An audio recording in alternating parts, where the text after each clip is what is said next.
Oh.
Y'all hear me okay?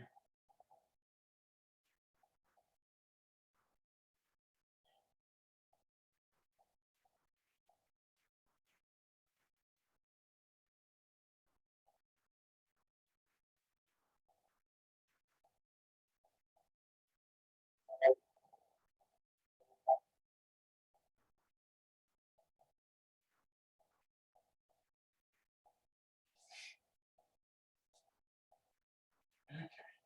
Where is it?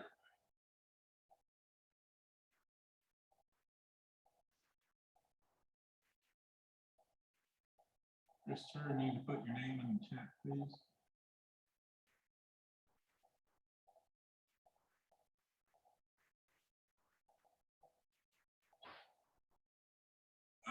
Somebody else is here. I assume you all can hear me. I hope.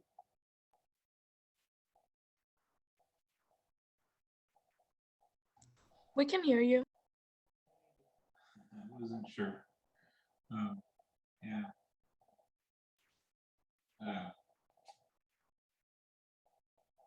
Settings get kind of wacky over the weekend.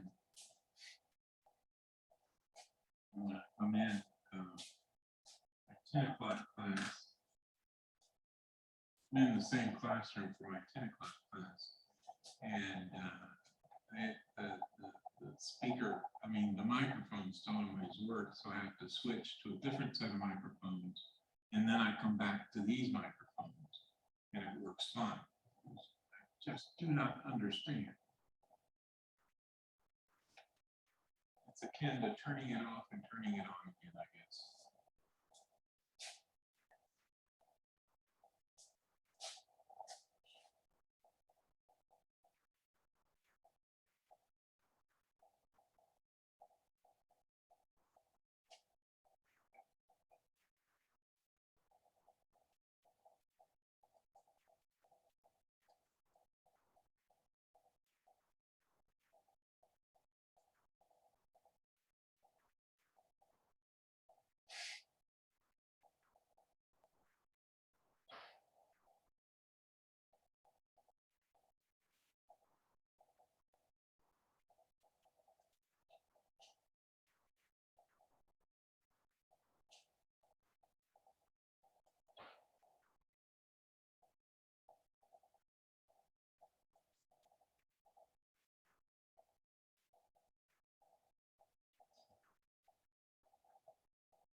As we put our names in the chat, please.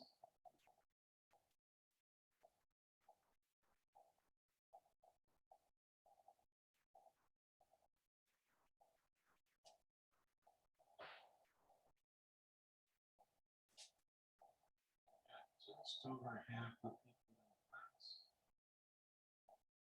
So we need a few more here.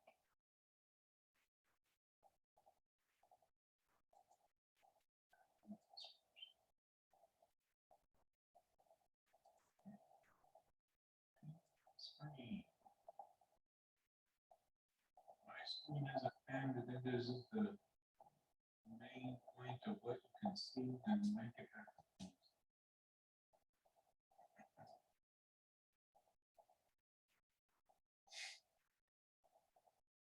So what I'm going to do now is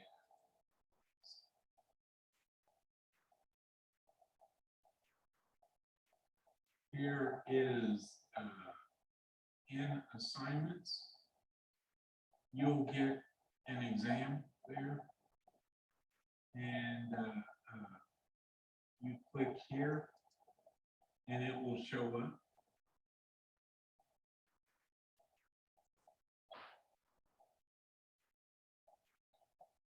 And it'll just give you the three the three functions that you are to use on the exam.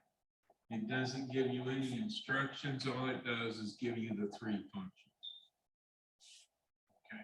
On this page, I can't go into student view because I'm not a student, and so it won't show up the same way it would.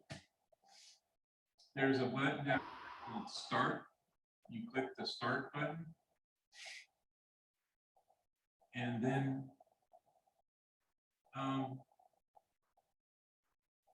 you'll have it's like with the other assignments. Like let me go to one. Like here,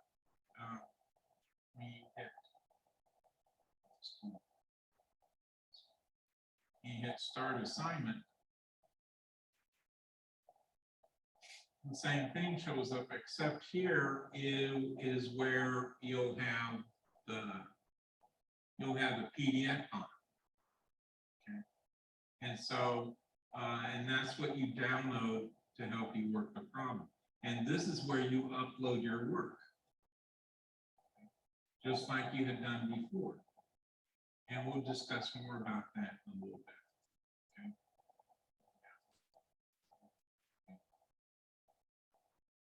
Now, what I'm going to do now is go into Files, and in Files, under Exams and Reviews, there's a new folder called supplemental exams, exam 2, and there are 3 things here.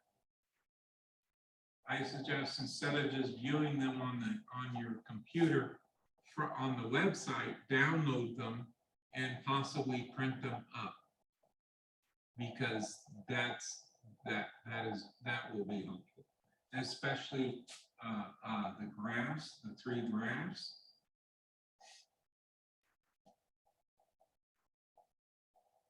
The 3 graphs, the first 2 are, it goes from -17 to +17, and this one does too, so you could use these for the rational functions. And this one here goes from -20 to +20 in both the x and the y. And so you could use this for the polynomial function. Okay, so you have 3 graphs that you can download and print.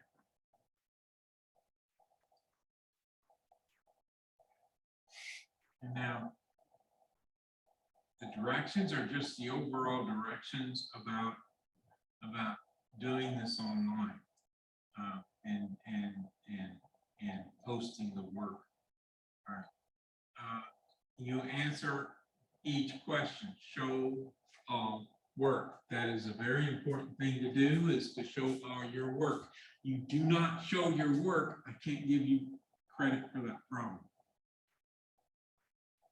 Each problem is worth 5 points. You don't show the work, that's 5 points you lost.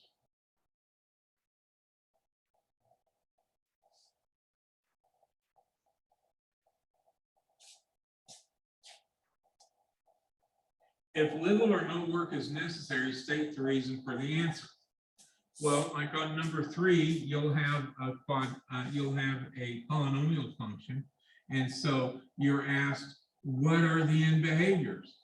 Well, if the end behaviors are this way, why do you know it's this? You give me the reason why. There is nothing to work out except that you notice what the degree of the polynomial is and what the sign of the leading coefficient is. And so that would tell you this, or it would tell you this, or it would tell you that it's going, instead of going down to the left and up to the right, it's doing the opposite. Or instead of both end behaviors going up, both end behaviors are going down. Well, why? How do you know that? And so you tell me why. You know that. Because there's no real work to show here other than your reasoning. And it forces you to think.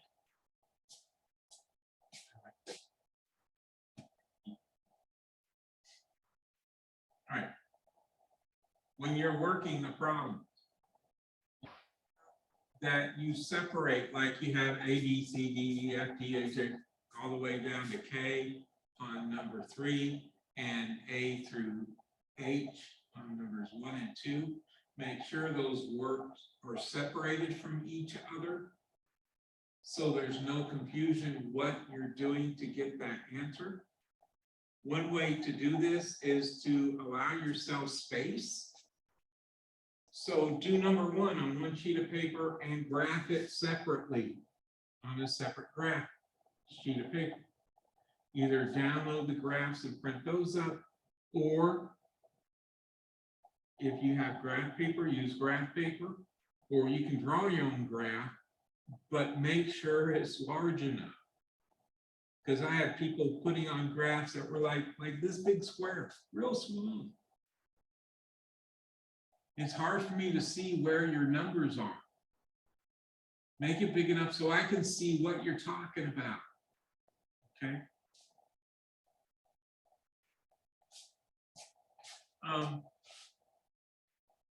So you do not need to put the entire test on one sheet of paper. I've had people who tried to do one sheet of paper. I say in there, use 1 or 2 sheets of paper for each problem. Now, by problem, I mean number 1, number 2, number 3, not the A, B, C, D, E, F on down. All of those you do on one sheet of paper. The only one you might need to use 2 for is problem 3. All right. When you're graphing, like on number 1, you're graphing the vertical and horizontal asymptotes. You're graphing the points which you're supposed to find, okay? And then you're drawing the graph or sketching the graph. All of those go on one graph, like I did in class. I would draw it all on one graph. All on one graph. I didn't have 3 separate graphs. One graph with the asymptotes, another graph with the points, and a third graph with the curve. No, I put them all on the same. I had the vertical asymptote so I could see how the graph is going. Yeah, if I punch it into a calculator, I can kind of see it, but it doesn't tell me what those asymptotes are. And so this is what happened on a lot of tasks, is that it went like this, and then it went like this, and then it went like this. See the overlap? That doesn't happen. There's no overlap because of the vertical asymptotes.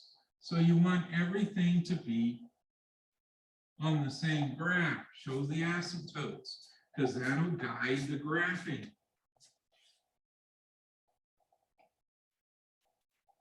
Okay, so all answers that require you to graph, use one graph for each problem. So number 1, use one graph. Number 2, use one graph. So you graph those 3 lettered items, letter C and G and H are all on the same graph. You graph the asymptotes, and then you graph the points as you find them, and then you can sketch the graph through that. Please realize, if you have a vertical asymptote, the graph will not cross it. This will not happen. Okay, so please be aware of that fact. You do not need to connect all the dots together, because they don't. On the outside of all the points over here are connected by one graph. Everything between the 2 asymptotes are connected by a different graph, and then everything on this side of it is connected by another graph. So you basically, you're graphing three different functions. One when x is smaller than that asymptote, one where x is in between those 2 asymptotes, and one where it's on the other side of this higher asymptote.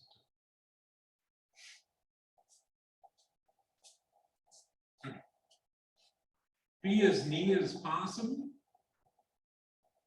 And when the work, all the work is to be on paper, including the graphs.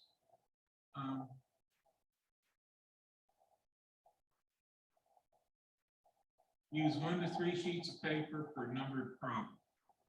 And I'm saying 2 sheets of paper, except for number 3, you might want to use 3 sheets of paper. For numbers 1 and 2, 1 sheet of paper for working letters A through, for working the letter parts, and another sheet of paper for the graph. Because I want the graph to be large enough to show detail. Because those tiny little graphs that people draw on their paper weren't big enough to show any amount of detail. And then on number 3, yeah, you want to be able to show how high, what you need to show those turning points, where those turning points are. So you want your scale to be such that your XY scale, your X scale could be each grid point is 1. But you can change your vertical scale so that your turning points are all on the graph.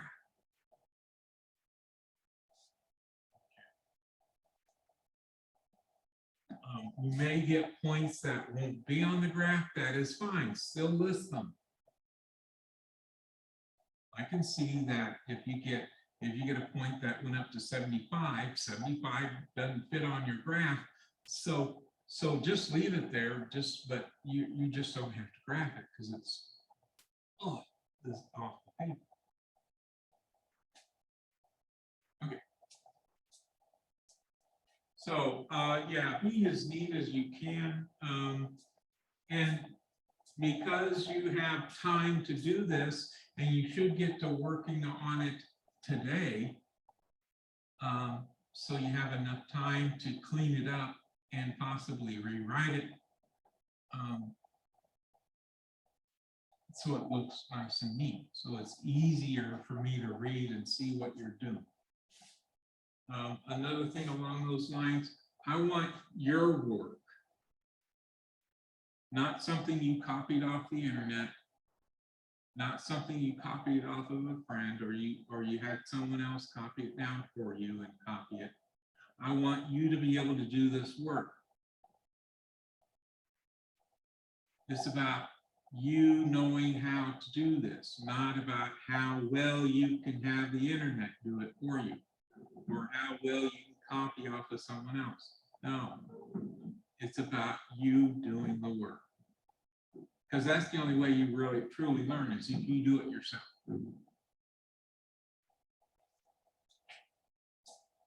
Okay.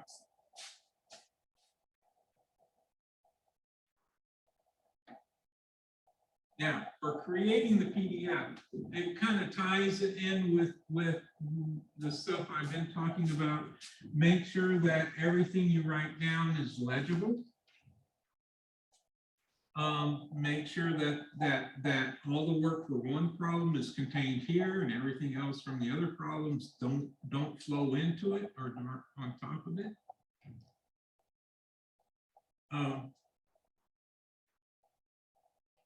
Oh, and where is it? Oh, if answers from one problem rely on work from a previous problem, right? You see where it says that? Okay. State that that's the case and why it gives you the result you have. So I'm specifically looking at letters E, F, and G, where you find the zeros, where you find the factors, and you find the x-intercepts. If it's a 0, it's an x-intercept. You only need to find those numbers once, but tell me why, right? So you found the zeros, so you say the x-intercepts, the zeros of a function are the x-intercepts of a graph. Because that's one of the those four statements, remember? If R is a 0 of the function, then R is an x-intercept of the graph of the function, and x minus R is a factor, and f of R equals 0, which is probably how we find the 0 in the first place. Okay. So you make some statement along there about how come these zeros and these intercepts are the same numbers. And in the process of finding these zeros and the factors, you're going to be factoring along the way as you're finding the zeros. So if you're doing synthetic division, that's how those things end up popping up. Okay. Now, directions for creating a PDF file. As I've stated in the past, and I'll state again, the best way to do this is to use a smartphone with Adobe Scan, or some other program that does the exact same thing. Adobe Scan. Adobe Scan is a free program. It has a paid version of it, but most people don't need that. If you do, then it'll be later on, but right now you don't need a paid version. I don't have a paid version of it. I've never used that. So you just take a picture, but please make sure that everything is centered and everything shows up nice. Make sure that there are no shadows or no significant shadows over the paper, because shadows really mess up with it once it's turned into a PDF file. And I use my paper tablet to grade it. It does some weird things with the shadows. So try and make sure there's no shadows, especially no shadows over the work. If there's shadows on it, then try and make sure that they're not on the work. So pick a corner or part of the paper that, but try and eliminate the shadows when you take pictures. You will be taking pictures of several documents. Like you'll have, like the way I've told you I want you to do this, you'll have at least 6 pages. Now, you could probably do problems 1 and 2 on the same page. I don't know. It all depends on you, but I don't want to see all 3 problems on the same page. But the graphs are going to be separate. So, what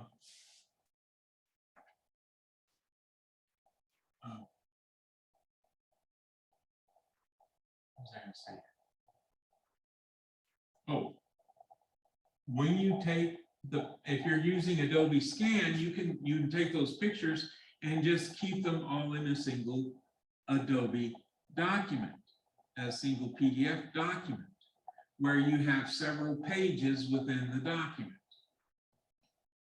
Right? The other way people have done this is they take individual pages and turn the individual pages into individual PDF files.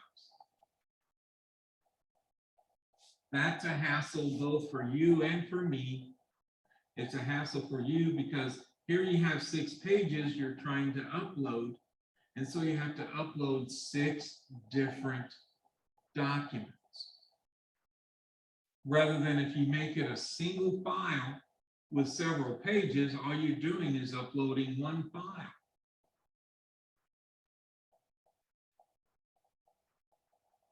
Right? That's less of a hassle for you, and it's a less of a hassle for me to grade, because then I see all your work in one place, rather than, okay, this is one, and so I have to close that out and open up another one. I have to close that out and open up another one. All right, that's a hassle for me. Don't do that.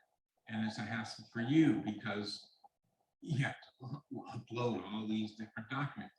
Create a single document. I think Adobe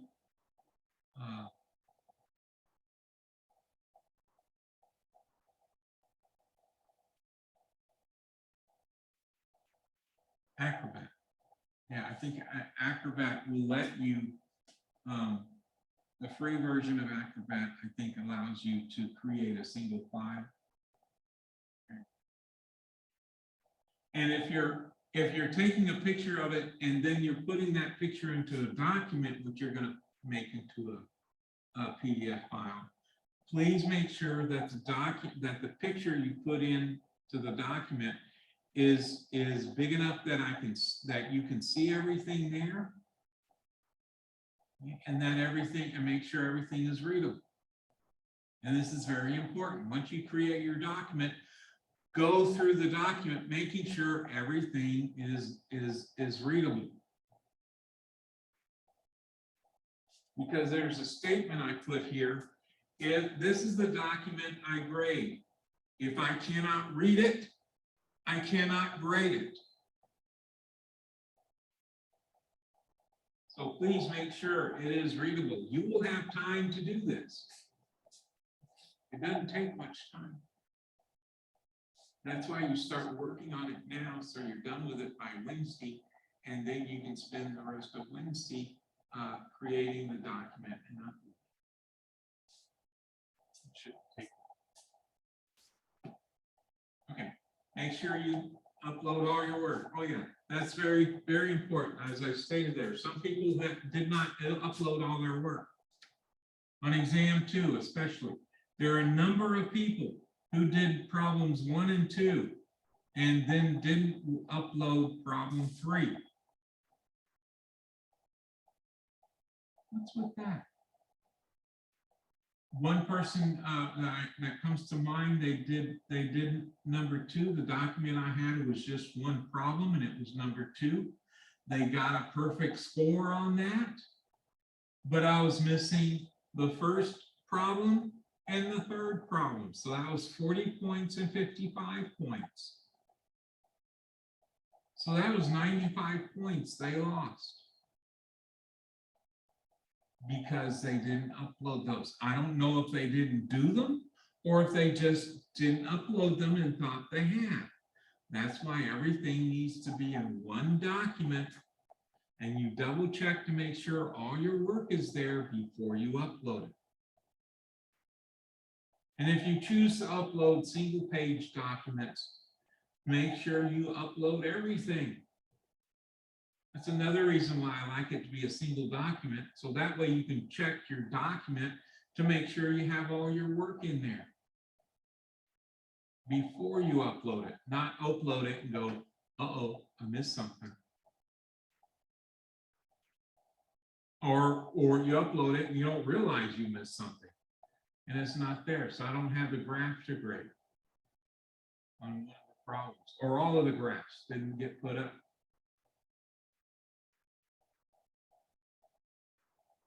That's at least 15 points you lose. Actually,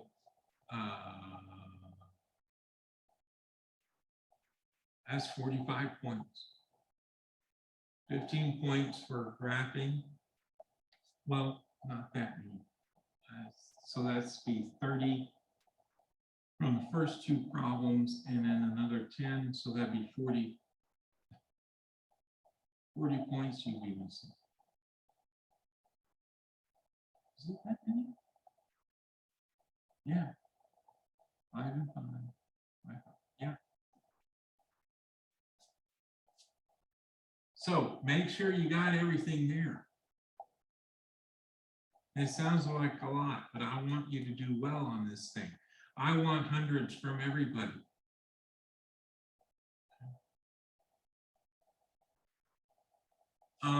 Please make sure you can download or you can view the exam. I know you can view the files, and but I have had at least one person so far who said they can't view the exam. So the 3 problems, the 3 functions. So if that happens, email me and I will email you back the 3 problems you're assigned.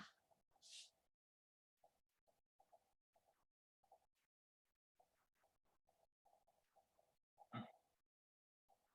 So that was that. And now the supplementary exam 2 problem instructions. Well, that's where you're given the A through H for numbers 1 and 2 and the A through K on problem 3. Yeah. Please notice I put this in there, plot points, lines, and graph on the same grid. I don't want 3 separate graphs. I don't need C, G, and H to be separate graphs. They all need to be on the same graph. Yeah. List other appropriate points. That means you are supposed to find those points. There are at least a half a dozen people who wrote on their exam, no points to find. Yeah, there are points to find because you find them. That's what all the work I did was finding those other points to graph.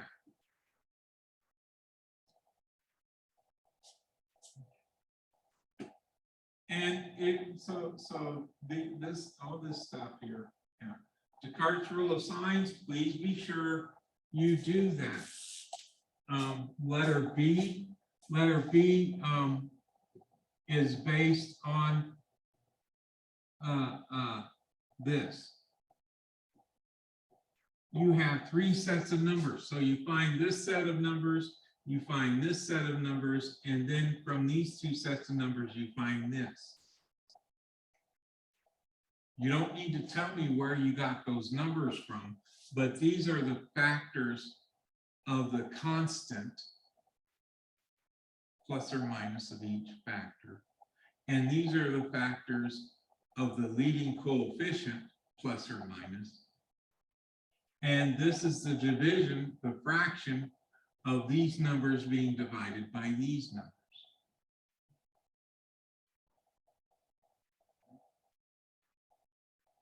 So it's never Q over P. There's at least one person who did all the P's over Q's, and then they went in and put Q over P. No, I took off points because of that. No, because you're misunderstanding what you're supposed to do. Please don't do that. Okay, so P over Q.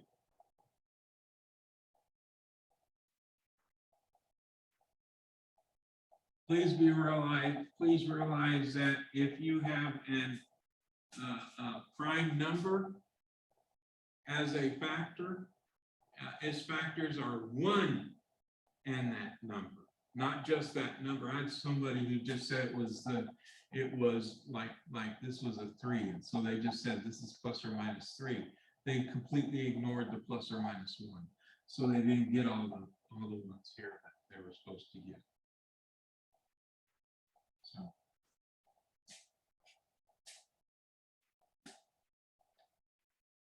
And so this would be showing your work. Not, and you don't need to tell me that this comes from the factors of the constant. Technically, I probably should require that, but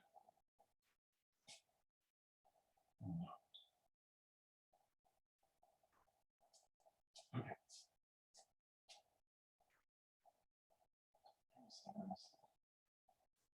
So those are these 3 documents. It's a good idea to download them and possibly print up 2 of them. The graphs and the supplemental.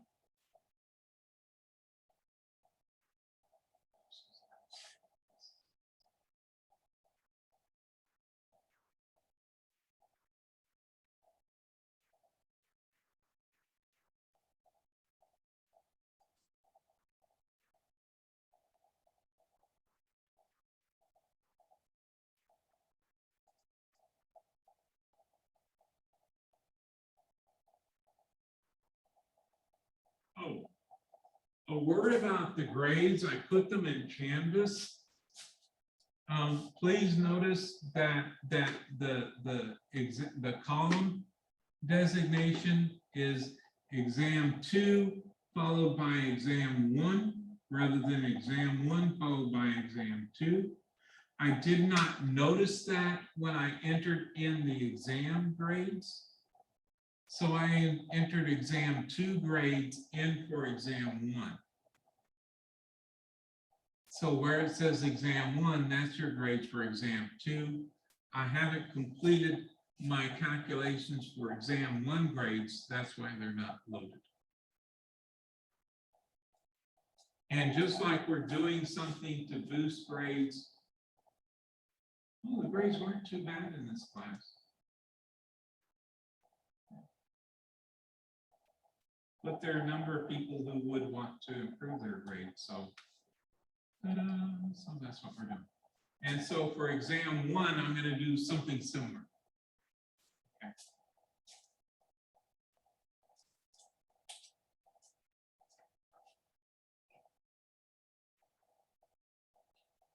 I'm not able to tell you about it.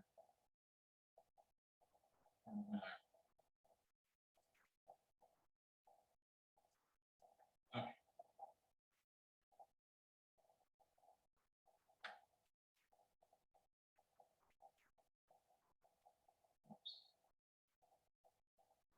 Any questions?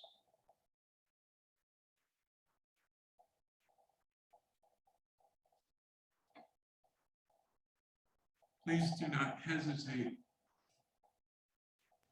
So if we like the grade that we have for our exam, we don't have to do the supplementary exam, correct? Precisely.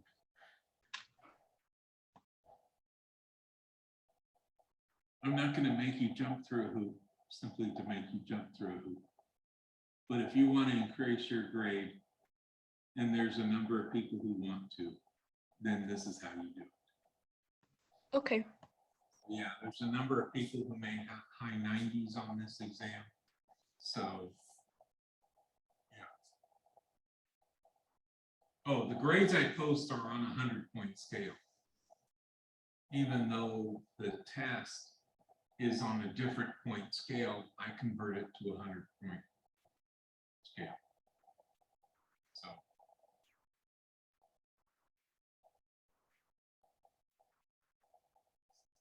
Yeah, and I've been, Canvas and I have been fighting about how to re-upload the exam work that I've graded, because I should be able to re-upload the work and it'll override what was there, or it'll send you it in a Canvas email. It'll send you the file. I think that's what it does. It sends you the file in a Canvas email. But it's not doing it. And I don't understand. It's not because I'm moved. All right. I don't know how far into section 5.5 we got. Does anybody remember how far we got in there? Working with the are we in this? That's another question I don't know. Start keeping notes,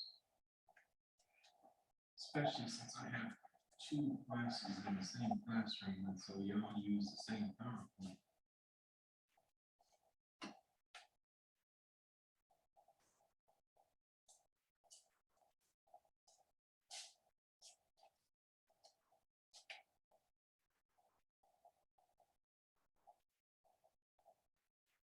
So does anyone recall? We Yeah, stayed on the property if m equals n, then log a, m equals log a n, log base a.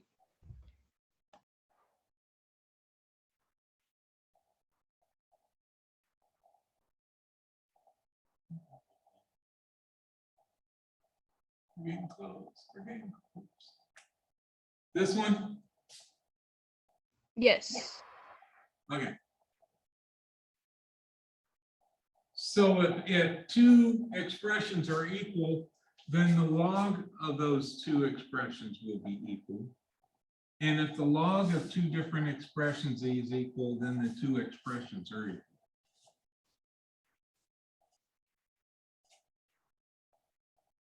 Makes sense, no? We use these more often than you realize, because it's easy. Once I get a single logarithm on either side of the equal sign in the same base, then I just set the arguments equal to each other.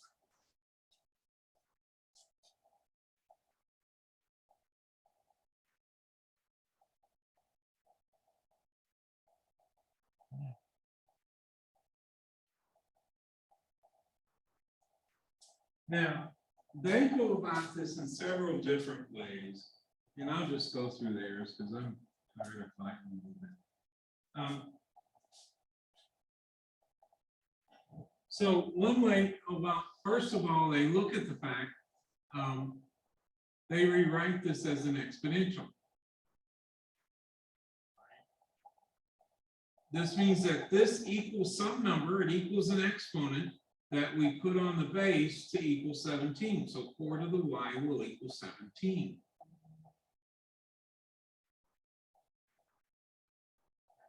Now, knowing that 4 squared is 16 and 4 to the third is 64, and 17 is in between those 2 numbers, then what this log base 4 of 17 equals is going to be between 2 and 3. And it's going to be closer to 2 because 17 is awfully close to 16, at least compared to 64.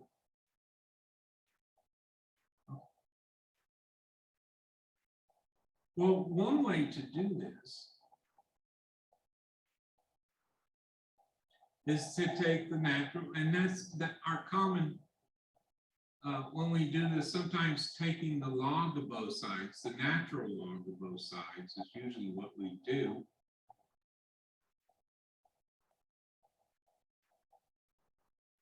And then they use the fact that I can pull this exponent out as a variable, as a factor.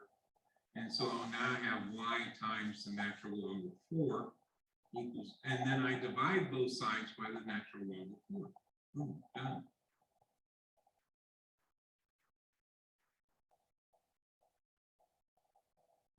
All right. Something I need you to notice. What the logarithm is, the argument of the logarithm is 17. So we have the natural log of 17 upstairs. The base of the log is 4. And so we're taking the natural log of 4 in the denominator. That is something to notice because that's what we're doing. And then they rounded it to 4 decimal places. And notice 2.0437 is very close to 2. It's not very far from 2.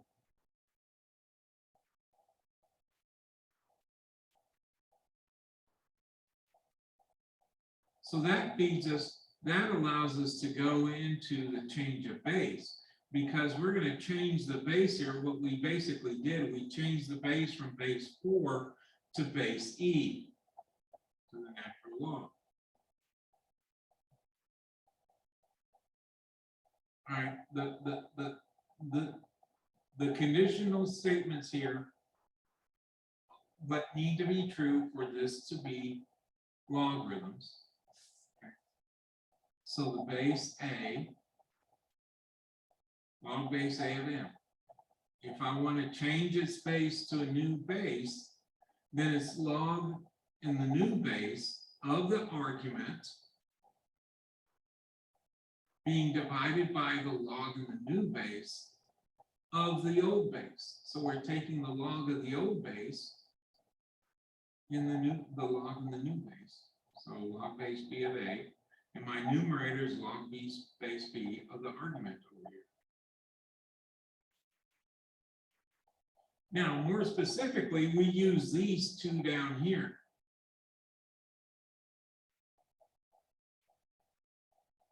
Because until recently, by recently, I mean within the last 15, 20 years, we could, on basic scientific calculators, I could determine, I can't use different bases. I either have to use log base 10 or log base e, because I have those buttons on my on the keyboard.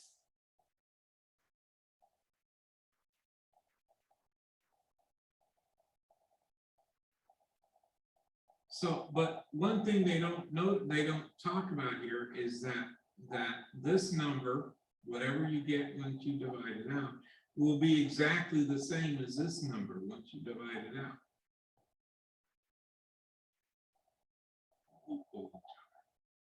So here they're going to find log base 7 of 52. So I think they do log base 10.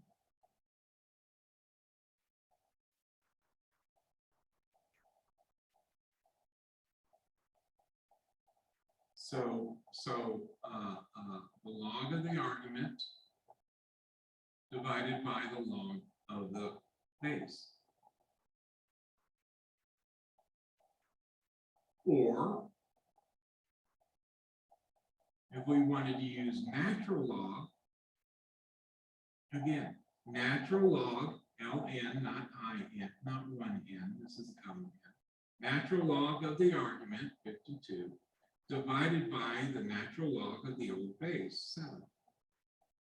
And it's going to give me the exact same number. So it doesn't matter which base you use or you're changing it to. I could have changed it to base 47. And so it'd be log base 47 of 52 divided by log base 47 of 7. And it was still equal 2.0305, rounded to 4 decimal places.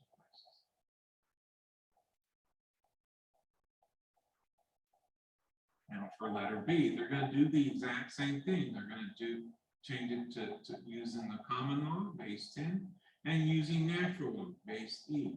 So it's going to be the log of the argument divided by the log of the whole base.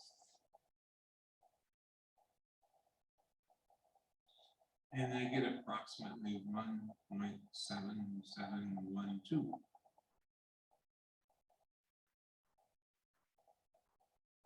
And if they do,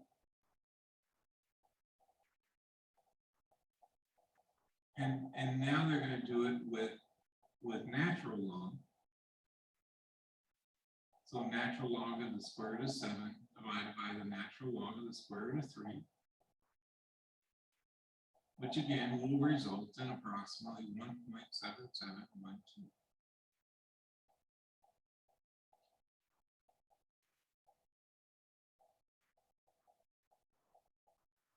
So the argument goes in the numerator, the base goes in the denominator.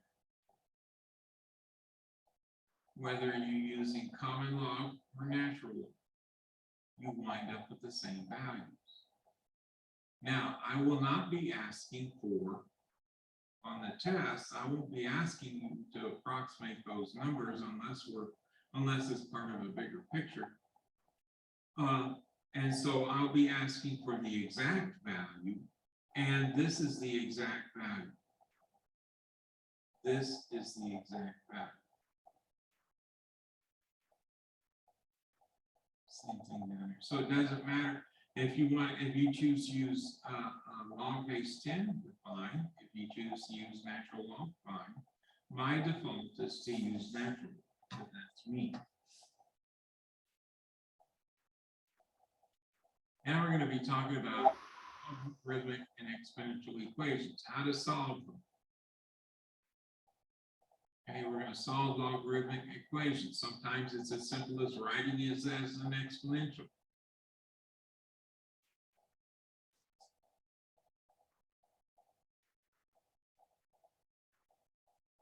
Sometimes we use the properties of logarithms so we can change what they look like, so we can make it into a simpler problem to solve. And same thing with exponential equations. And sometimes with exponential equations, we have to do the log of both sides.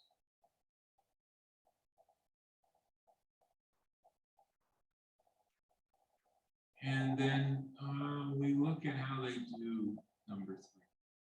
Although I'll never test you all. So these are 2 properties we're going to use the most in this case for solving logarithmic equations. Sometimes it's as simple as rewriting it as an exponential and then figuring out what the exponent has to be.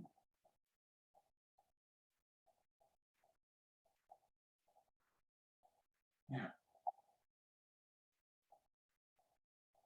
Both are base 6, but I need them to be single logarithms. They're not single logarithms, so I need to pull this 4 in as an exponent.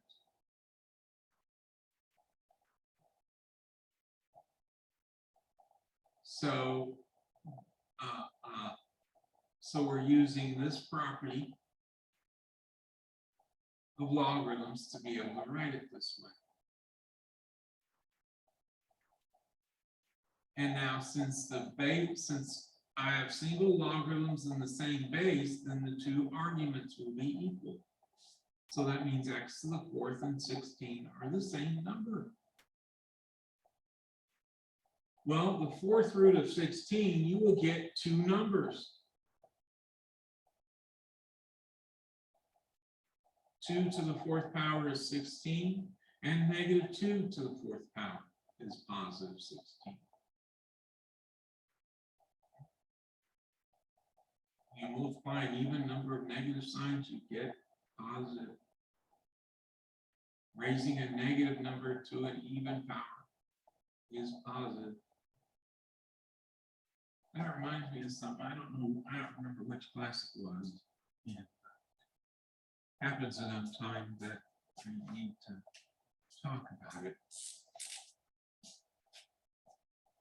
If I have a minus 2x squared, the x is what's being squared, not the negative 2.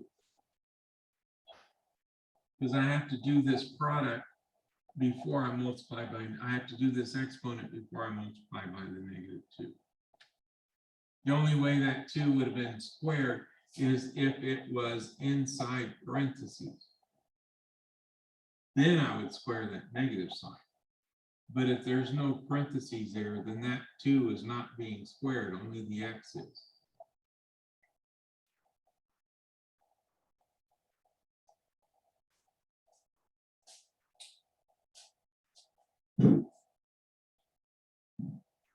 And that's true of any exponents.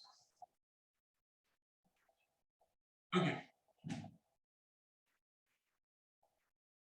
Now you have to you have to check your answers. So these are potential solutions. They are not the solutions. Well, one thing to notice is, what's my domain here for x? Well, x can't be a negative number. X has to be and it can't be 0. X has to be a positive real number. Because with logarithm, its domain is all positive real numbers. This isn't a positive real number, so I can't use it.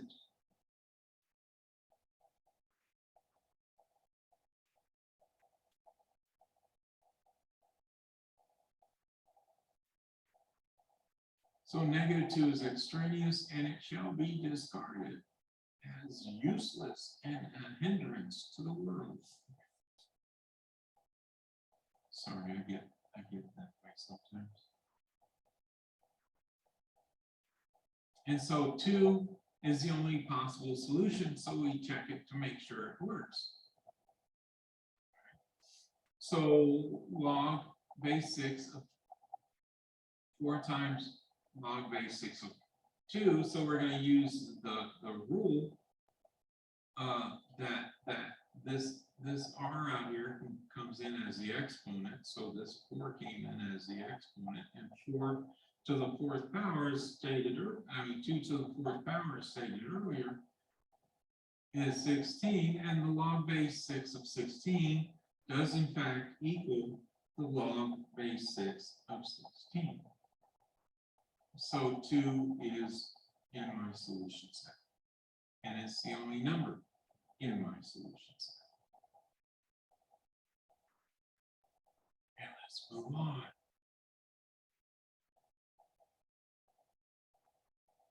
Now, on one side of the equation, I'm adding two single logarithms, right? There's not being multiplied by anything, so this is a single logarithm, and they're in the same base, which means I can write these as a single logarithm.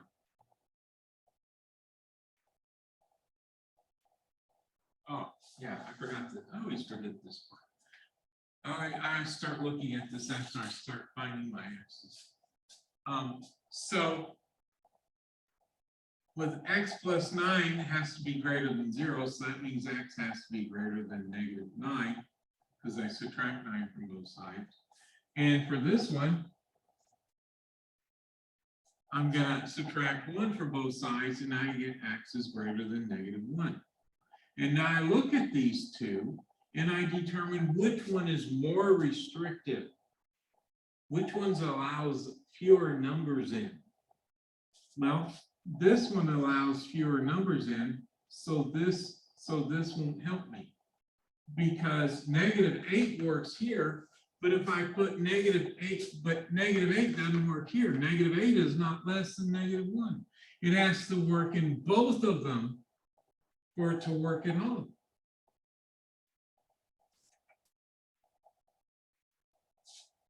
So we're going to exclude all numbers that are -1 or smaller.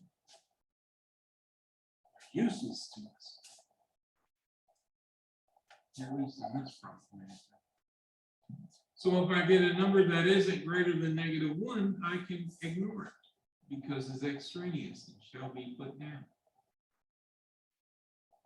Okay, so to determine the exact solution, first express the left side as a single logarithm, and then you can change it to exponential form. Because I'm adding two logarithms of the same base and they're single logarithms, then I can write this as a single log product of the two arguments, which is what they have here. Log base 20 of x plus 9 times x plus 1 equals 1. Now I can write this as an exponential. The logarithm equals the exponent that I put on the base, so 20 to the first power, and it's going to equal this product in here. Boom. And 20 to the first power is 20. And now I have the potential of getting a quadratic here, so I'm going to go ahead and multiply. This does not equal 0 because 20 is not 0, so I can't use the zero product rule. So I multiply it out. X plus 9 times x plus 1 gives me x squared plus 10x plus 9. And it's going to equal 20. Now I'm going to subtract 20 from both sides, so it'll be equal to 0 over here. And 9 minus 20 is a -11.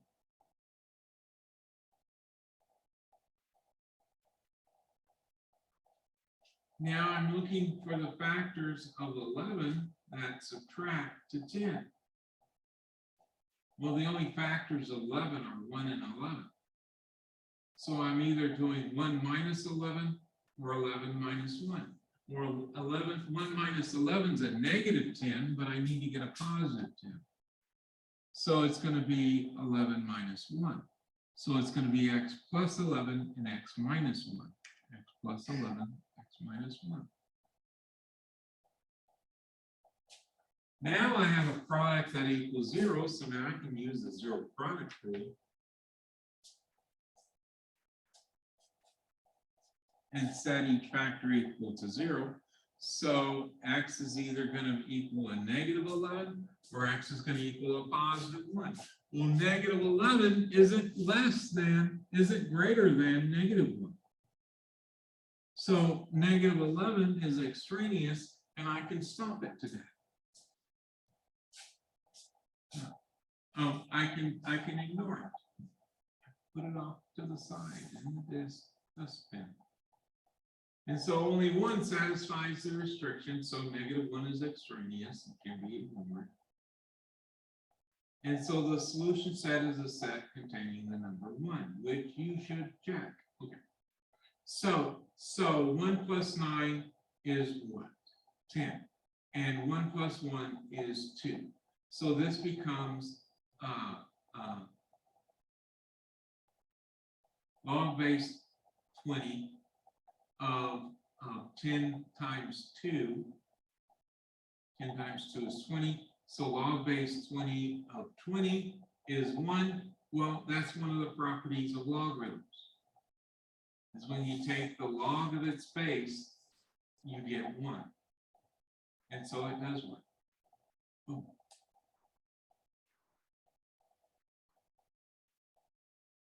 First thing you here to do is to check our domain. All right. For natural log of x, that means x has to be greater than 0. For x minus 1, that means x has to be greater than 1. right? Because if I set that equal to 0 and solve for x, I get x greater than 1. And for x plus 15, that has to be greater than 1. I mean, greater than 0. So I'm going to subtract 15 from both sides, and I get x greater than negative 15. So I want to look at the most restrictive condition here. Well, that's x greater than 1. This one lets 0 in, which this one excludes. And this one lets 1/2 in, which this one excludes. So this one is more restricted. So whatever I get for x, it has to be greater than 1 for us to be able to use it.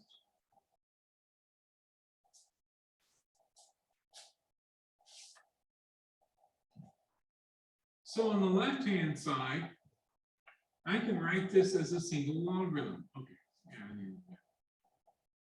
So they're saying the same thing I just did.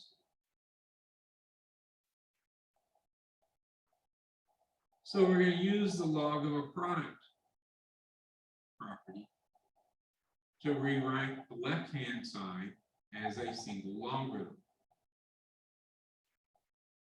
And now I have two logarithms in the same base, two single logarithms in the same base that equal each other. So that means these arguments are going to equal. So x times x minus 1 is going to equal x plus 15.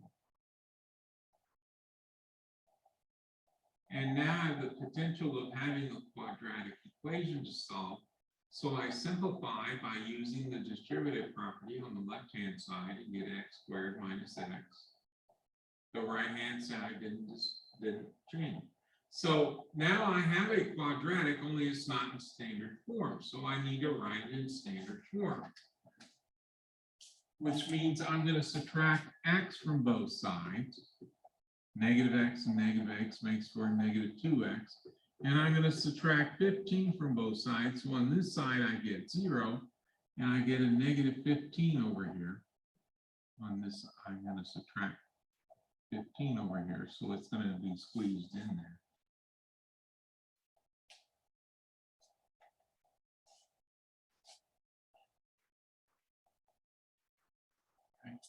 So this becomes x minus 2x minus 15, and the other side is just 0. So let's put it in standard form. So we can factor the left-hand side and then use the zero product rule.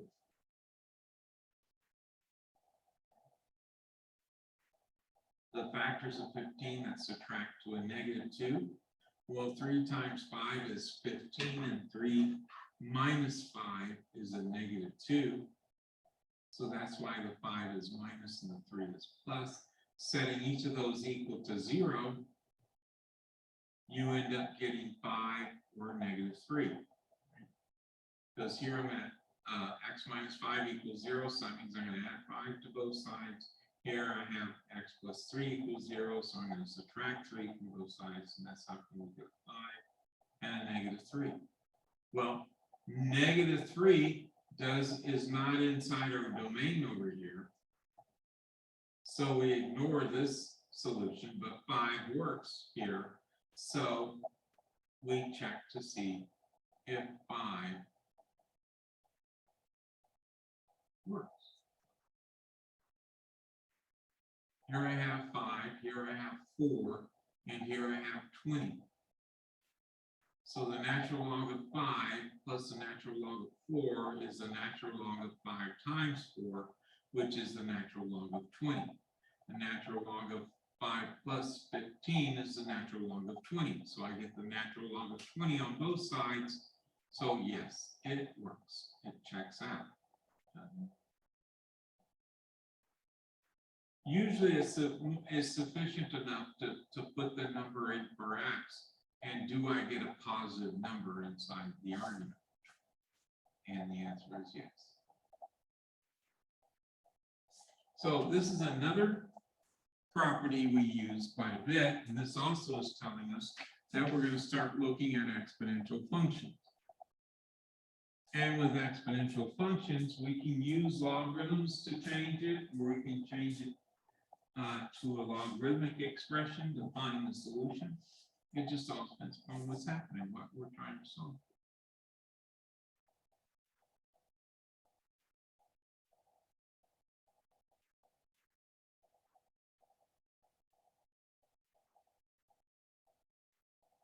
What they did here on this one is they did on letter A, they wrote it as an exponential.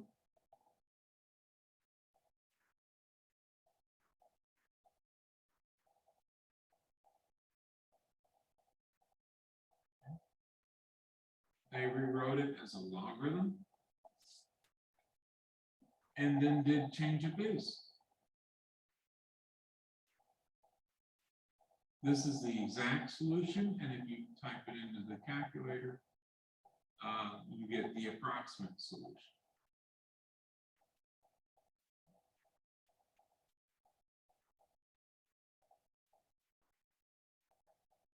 So, and this is another way of doing the same problem, is you take the natural log of those sides, so you get the natural log of x to the third equals the natural log of 7. Because if two things are equal, then the natural log of those two things are equal. And over here, natural log of x to the third, this x can come out as a factor out here. So now we have x natural log of 3 equals the natural log of 7. And then we just divide through by the natural log of 3. And we get the same thing we got before if we just went and straight did the change of base. Rewrote it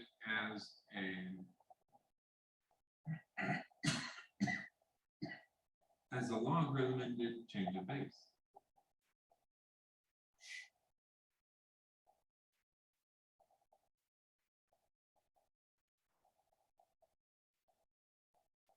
The way I tend to look at these things and work them, I would have done it this way. The way they did.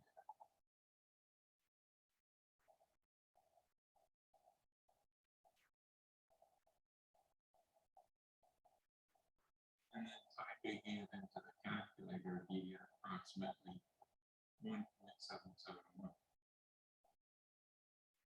Didn't we do this? Two after that. And so this, but they didn't ask for you to approximate the answer. They were asking what is it, and so I think they were asking for the exact solution, which is the natural log of 7 divided by the natural log of 3.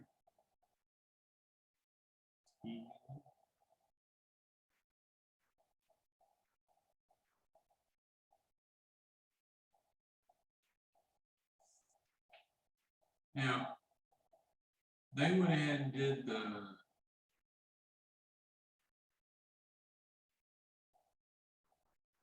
divide through by 5.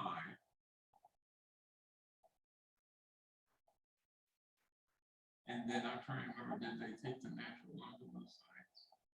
No, they rewrote it as a log base 4. Personally, I go through and I would take the natural log of both sides and then solve it that way. But here they rewrote it as an exponential and then just did a change of base to get the exact solution.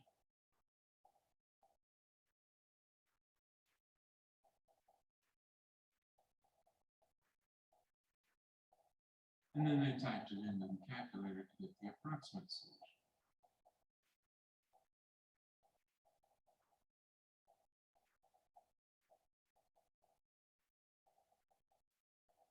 Now here I want to take the natural log of both sides because there's no quick and easy way to pull that exponent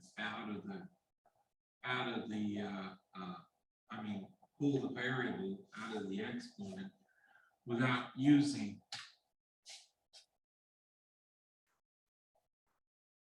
logarithm. So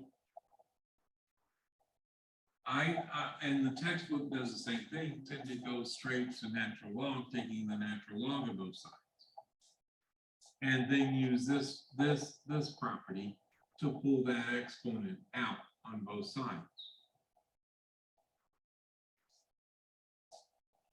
Okay, so we're going to take the natural log of both sides, and then both exponents here, this exponent, x minus 3, as a single number, and 2x plus 1 as a single number get pulled out as factors. So the way I show it's a single number is to put it inside parentheses. So this times the natural log of 7 equals this times the natural log of 2.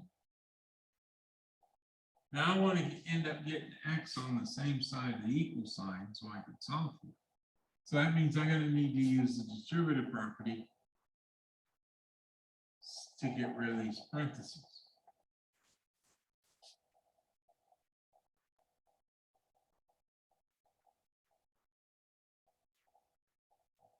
Please notice they're putting the natural log of 7 inside parentheses to separate it away from the x. But that this is a product. So this is the coefficient of x, where the 3 natural log of 7 is a number. This is a number. It's an irrational number. It's like using the symbol pi instead of using the approximate number of pi, or the square root of 2. So that's what we're doing here. This is an irrational number, and this is the exact way of writing it. Okay. So same thing over here. I'm multiplying the natural log of 2 over here.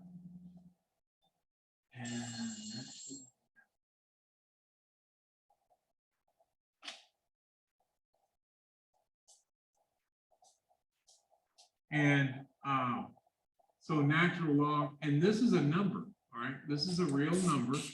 So I'm going to multiply the real number times the other real number, 2. So that's 2 times the natural log of 2. So this is the coefficient of x.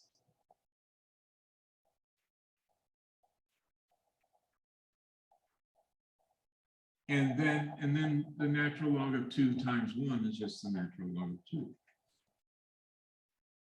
That's no different than using the square root of 2. Or pi.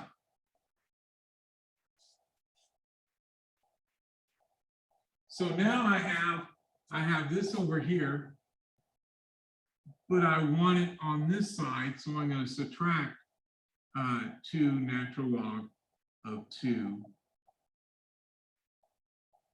times x from both sides.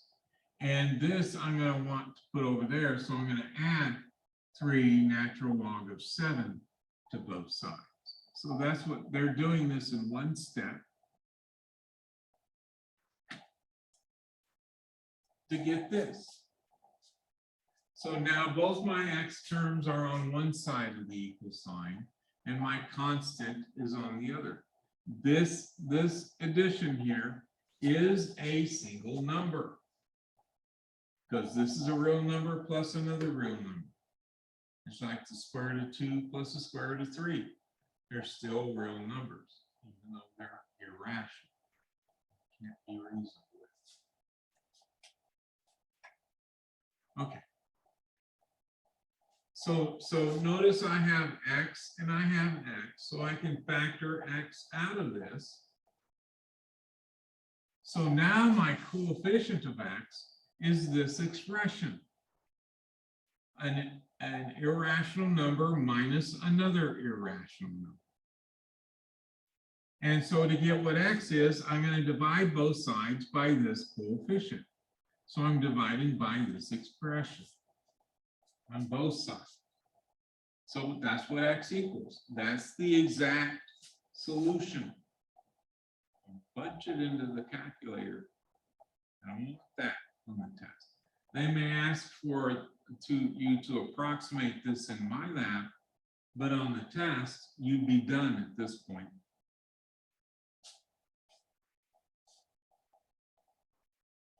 And how I would do this, how I would enter it into the calculator, I put parentheses, 3 natural log of 7 plus natural log of 2, and then close these parentheses, divided by, open parentheses, natural log of 7 minus 2 natural log of 2, close parentheses. This tells me I wanted to calculate this number first, and then calculate this number second, and then divide those two numbers. And that's how you get the 11.670.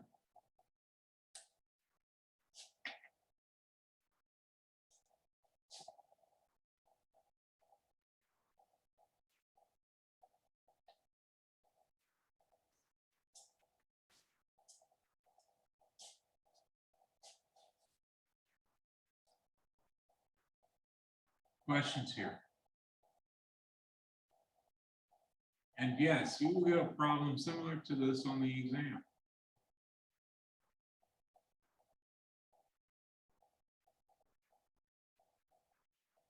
So there's the solution set, which is the exact solution, which is what I will ask for on the exam.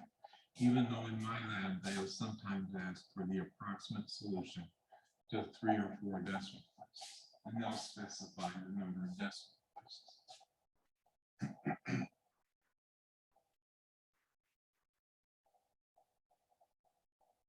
We want to show this is quadratic in form. Well, that's quite easy to do. Because I know 9 is 3 squared, so 9 to the x is 3 squared to the x, which is 3 2 to the x, which I can rewrite as 3 to the x being squared, which is exactly what they do.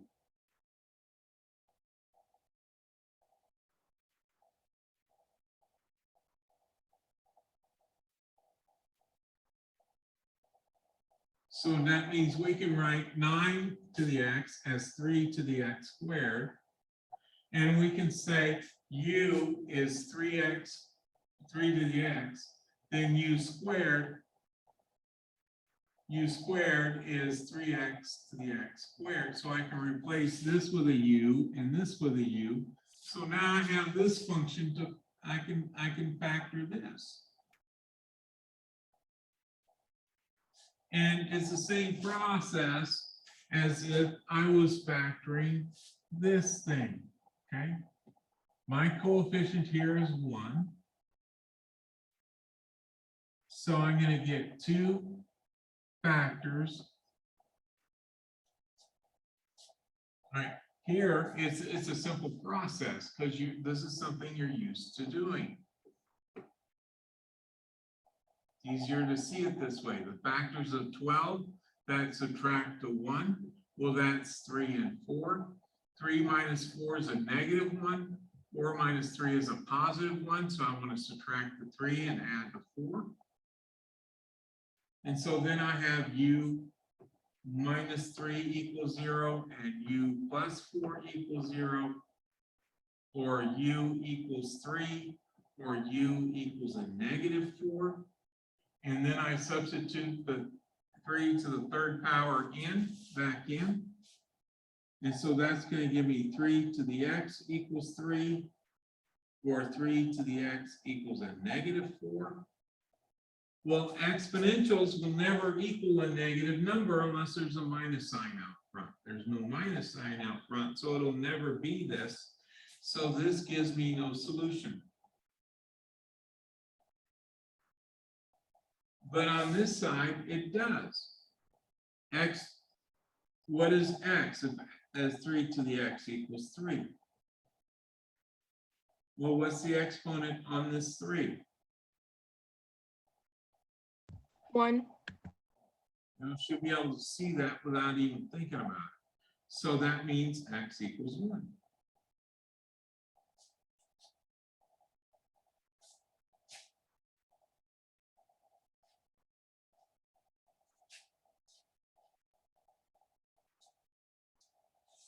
And they go ahead and solve it out the same way.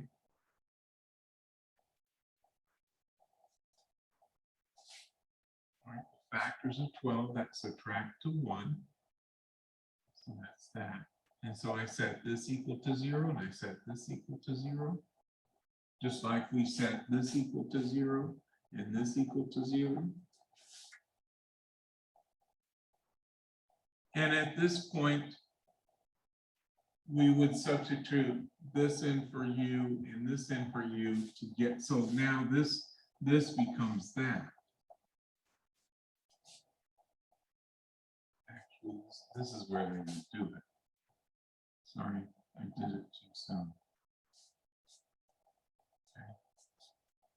And so now we're just dealing with our solutions here. And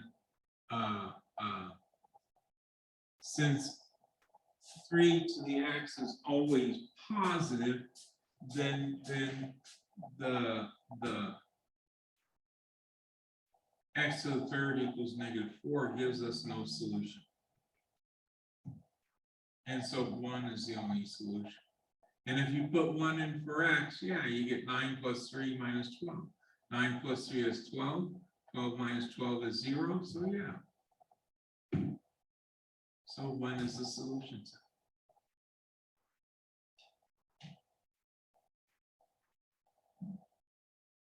Now, this is where they ask you to use a graphing utility.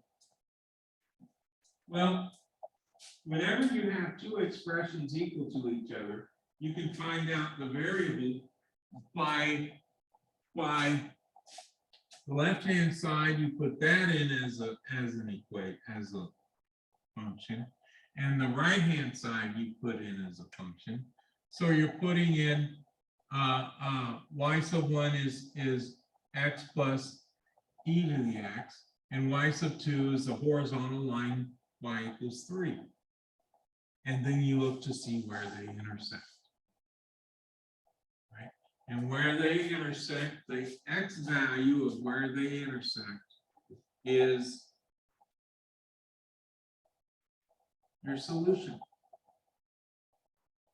And depending on, they want it around to 2 decimal places, so this is 0.79.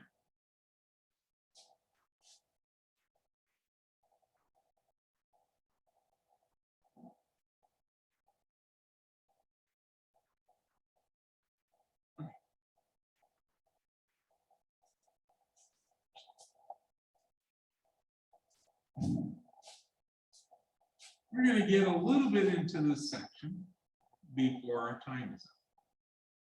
All right, so solving system of equations using determinants. Now, what is a determinant? Well, a determinant is a number.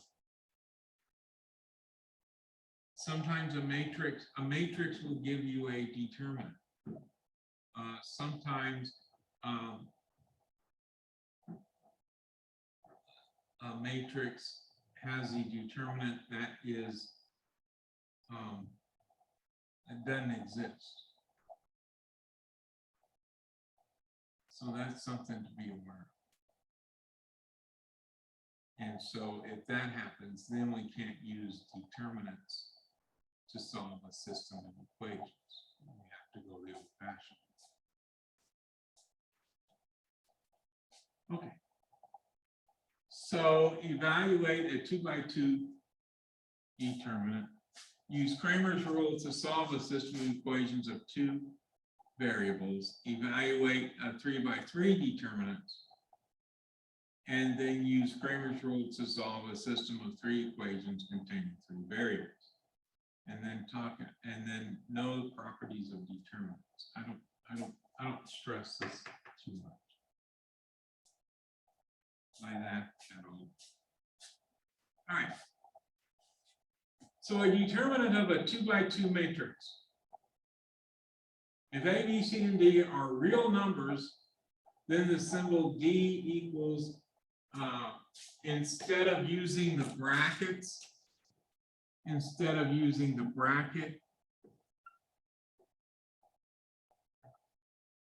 we're just using the straight lines. It looks like the absolute value symbol. It would be if we weren't dealing with a matrix, because this is something different.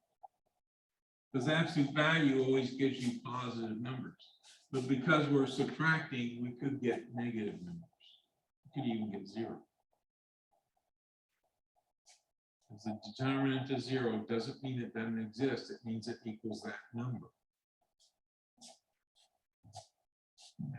I had an Algebra 1 student a long time ago who argued with me about 0 means there's no answer. It is an answer. I said to him, you have any money in your pockets? He goes, no. Then there's your answer, $0. Doesn't mean it's not an answer, doesn't mean it's not there. But anyway, I digress. Where some students just argue to argue. Okay. So the determinant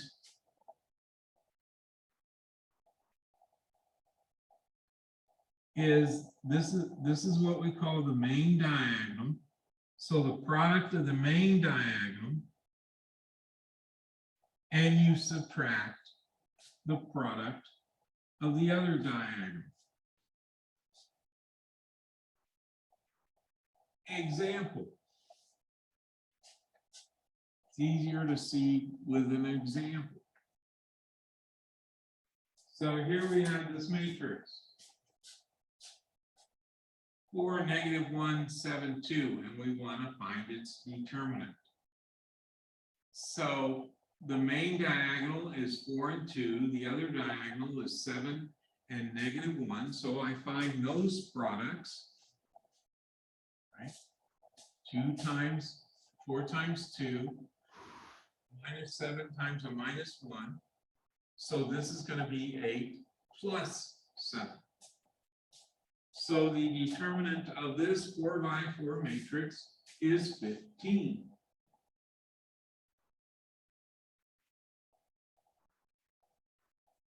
Any questions here? It's pretty straightforward.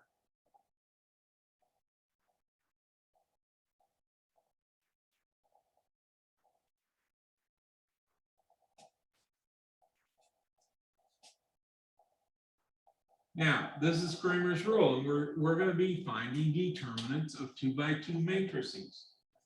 Now, the main determinant given by D is the matrix, is the determinant of the matrix of the coefficients A, B, C, and D. That's what each of these denominators are.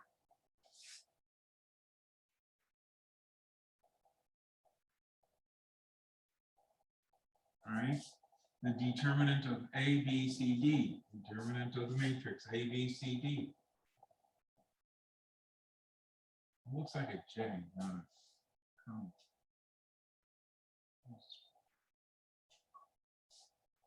Kind of separate away. Okay.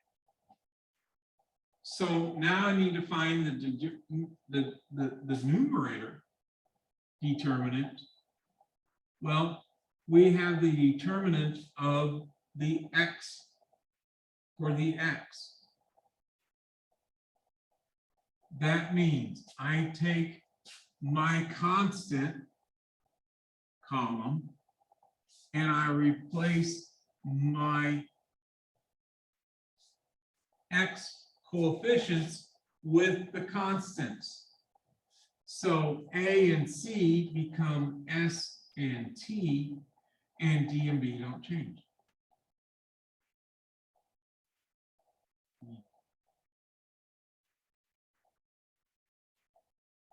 And that's what we have here. D sub x. And then just like we have D sub x, we have D sub y. These determinants help us find numbers. So it's going to help us find the solution to this matrix. The determinant is not an end of itself. It's something we use to find something else. So that the x coefficients A and C stay there, but now I'm going to replace the D and the B and the D with the S and the T. So this becomes AS, and the second row becomes CT. And that's what we have up here.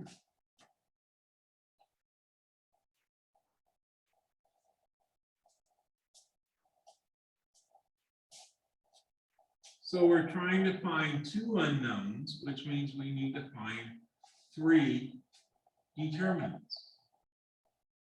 If we're trying to find three unknowns, and that means we have to find four determinants. And we end up doing the same type of division or fractions. Questions? If the determinant of D is 0, then this doesn't work. Because you're dividing by 0. Doesn't mean there's no solution. It just means this doesn't work. That it may be true that there's no solution, or that the solution is all real,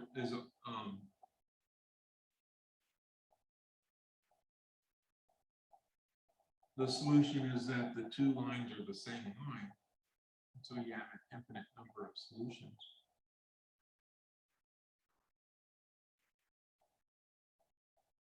Or it could mean, that could mean that there's no solution.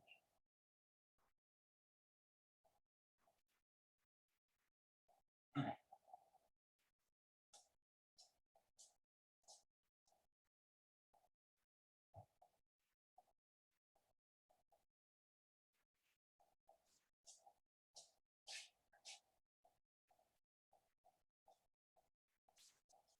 Provided D does not equal, and so here they came up, they do the same thing. So here we have it, right?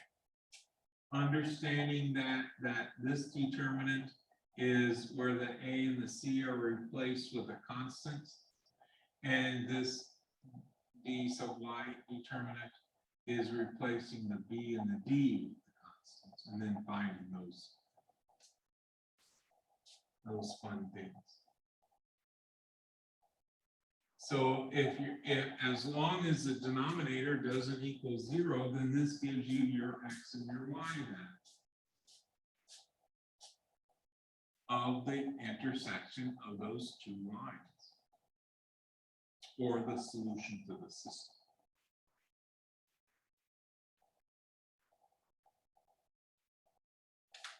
Can you back up for a second? No. Seconds up.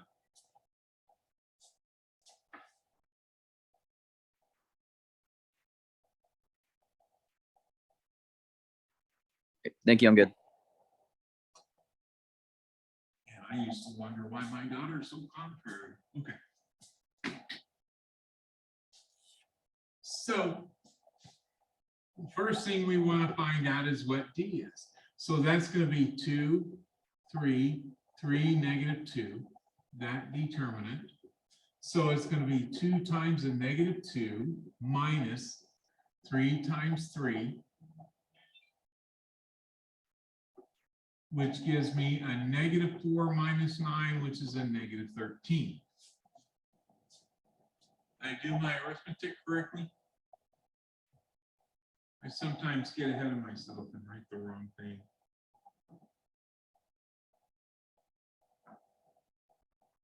Or I'm in such a hurry, I write the wrong thing. And so now I need to find the dy, the dx. And then I'm going to need to find the dy, because X will equal D sub X over D, and Y will equal D sub Y over D. And I know now that D is a negative 13.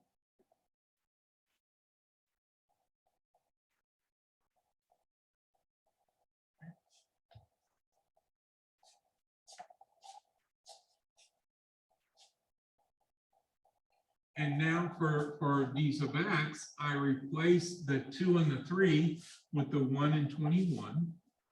So 1 over 21. And then the Y coefficients remain. Well, that's a 2. So the main diagonal is 1 times 2, 1 times minus 2, minus 3 times 21, which is 63.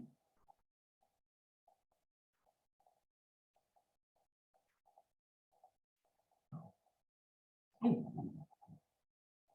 So this is a negative 2 minus 63, which is a negative 65. So this is a negative 65 up here. Well, I just know that 5 times 13 is 65. And negative over negative is positive. So 65 divided by 30, you can do that in a calculator. You just don't have to know that. But I see it enough times that I've memorized it. Just out of use, not because I intentionally did. And then for D sub Y, the coefficients of the X remain, the 2 and the 3, and now the coefficients of the Y get replaced with the 1 and the 21. 1 and 21. And so this is going to equal the main diagonal, the product of the main diagonal. So that's 2 times 21.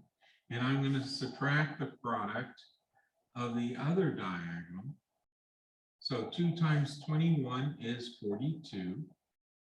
42 minus 3 is 39, right?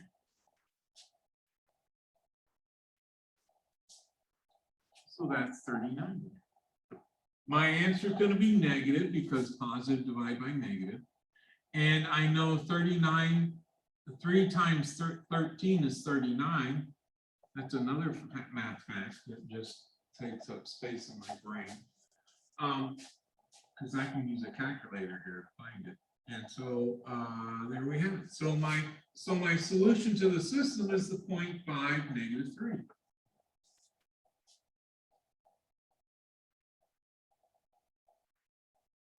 If I was to solve this by the elimination method, I would multiply one equation by a positive 2 and the other one by a positive 3, so I could end up eliminating my y's here.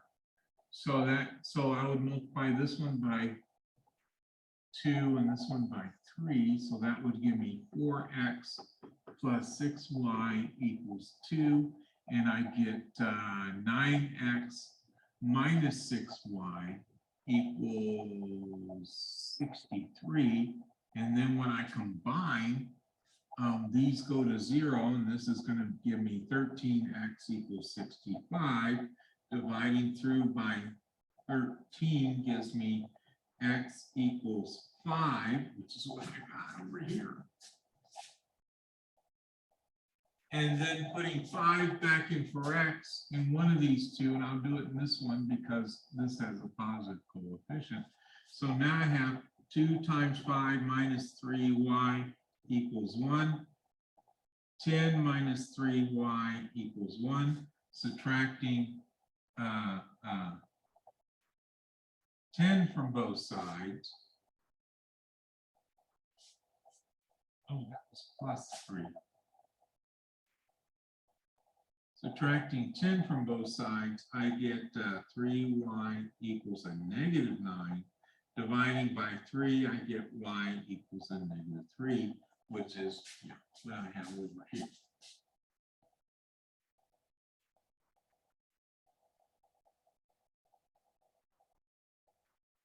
It's not a hard process. Either way, either doing the elimination method or using Kramer's rule and determinants. Both methods are easy and somewhat simple. But I kind of like Kramer's rule.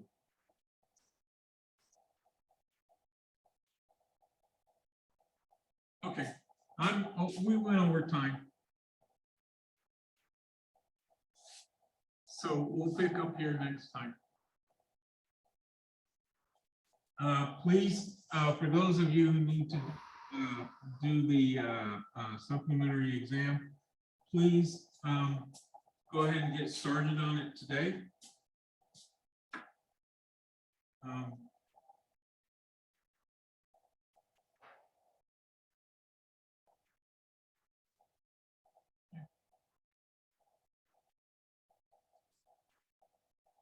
Please contact me if you have any issues with anything.